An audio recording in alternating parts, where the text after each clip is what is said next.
Hello guys, I'm Toby and you're watching YouTube.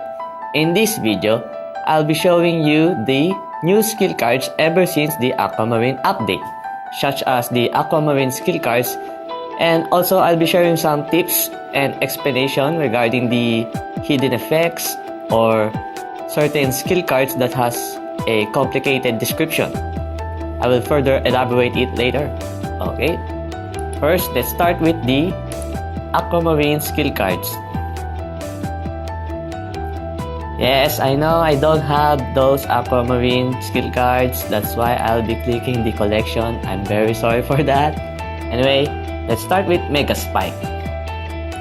This is honestly my most favorite increasing tall skill cards. Why do I say so?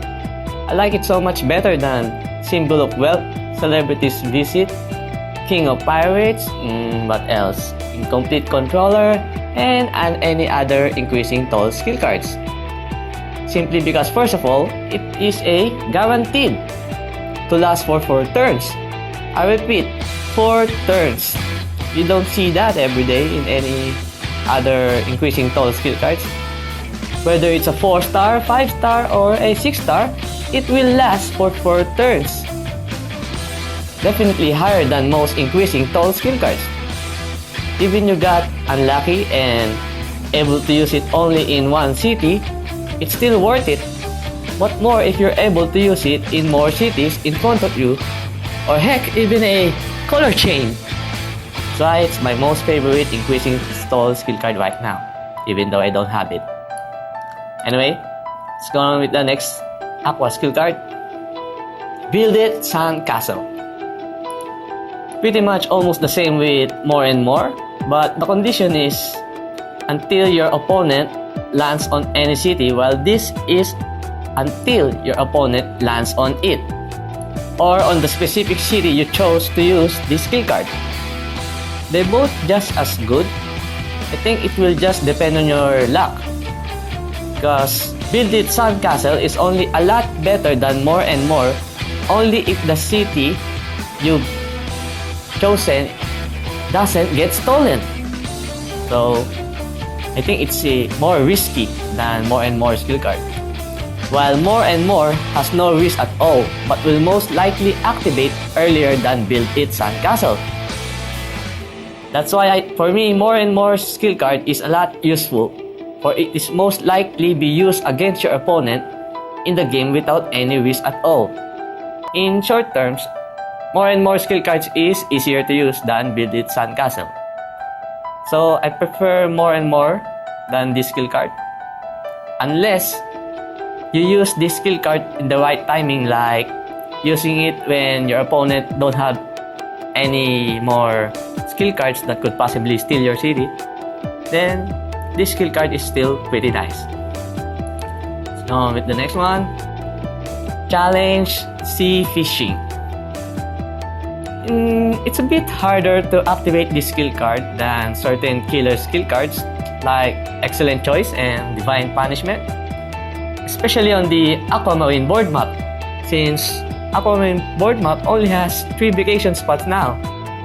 Unless of course you manage to get the 6-star skill card of this, then this will be good enough, or just as good as Excellent Choice and Divine Punishment.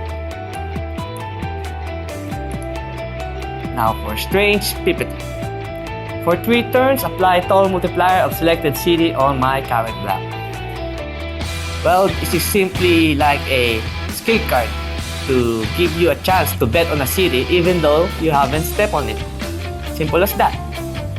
So I guess it's like City Visit, but you won't be needing to transfer on that city.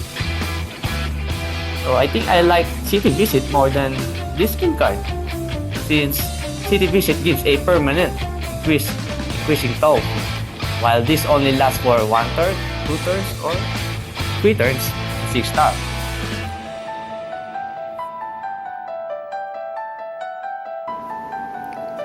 Okay, now I'll be explaining a few of skill cards that has a complicated description, like this skill card, Fetch. Roll dice and a random character within the dice roll will move to current block if remaining turn is 14 turns or less. 14 turns or less. I wish they make this description the same with the less than 2, because some skills cards with a description of less than 2 actually means equal to 2 or less than 2. They should make it something like this, so the translation won't be that misleading. Anyway, this fetch is like a wider version of drag and pull. Since, for example, if I roll a dice and it appears a roll number 6, then after moving 6 blocks ahead of me, opponents near me, which is within 6 blocks as well, will be moved to my current location. That's why I said it's a wider version of drag and pull, since as long as the opponent is 6 blocks within me, whether in front of me or behind me, he will go to my current location. Now, another skill card which is a bit similar. Since this skill card, Mirror Mirror, bring every opponent within 6 blocks back and front when landing on my city. It's simply an opposite of fetch. Instead of me landing on the city, the opponent must land on my city. And if the opponent lands on my city, every opponent within 6 blocks back and front when landing on my city will be teleported to that block. That's why bring every opponent within 6 blocks back and front when landing on my city. Still a wider version of push. Why am I keep saying push? Still a wider version of drag and pull,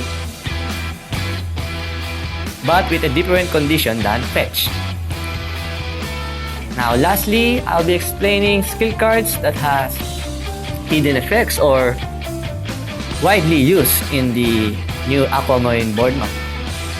Let's go first with the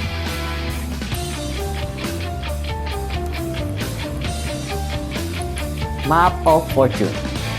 Move to Fortune Road when there is less than 25 turns left. Well, this is of course widely used because it's like a substitute for stealing properties. Since the Fortune Road blocks now on the Aquamarine board map mostly gives stealing effects, like the second and third block, which is steal city and teleport to a random property, an owned property. So I noticed a lot of players put this in their starting hand. Really useful. And the round trip skill card. Everyone knows this skill card is being used usually at the very first few turns of the game, making your cities immediately max level. Now, why do I say that?